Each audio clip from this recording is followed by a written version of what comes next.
and I could easily see a double-digit win total for this season. That's for sure.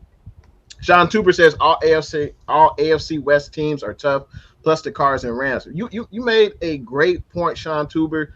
The AFC West and the NFC West are the two toughest divisions in the NFL. There's no mistake about it. With Denver getting Russell Wilson, with the Raiders adding Devontae Adams, the Chiefs, even though they traded away Tyreek Hill, they still have Pat Mahomes, and we all know what he can do. And then you have the Chargers. So that's four teams. I wonder who's going to miss out on the playoffs. But, that's four teams that are really, really good. The Chargers, they traded for Khalil Mack. We know what he can do. You got Mack and Bosa on the edge. Like that's the crazy, crazy tandem.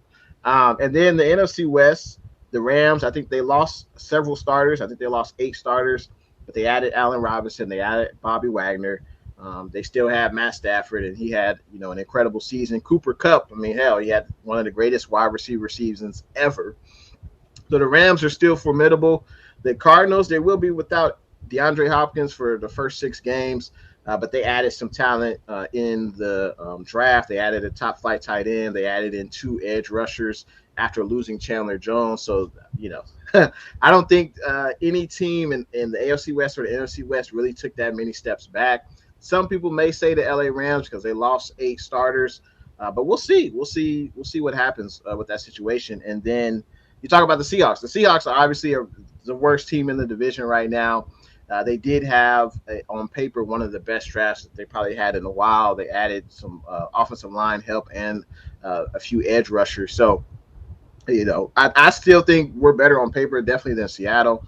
And then against the Rams and Cardinals, I think we're still better on paper, but it doesn't really matter on paper. It matters, obviously, when the players play on the field. So I would say the first 6 weeks, I think a worst-case scenario for the 49ers, when we're talking about win and loss record, I would say about 4-2.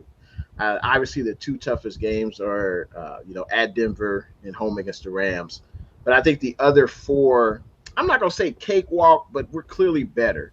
And if we take care of our business, we should be able to win those games fairly easy. But obviously, week 3 and week 4, prime time games, the lights will shine its brightest, that's for sure. And those will definitely be the 2 toughest. But I think we could easily go 4-2 than our first 6 games.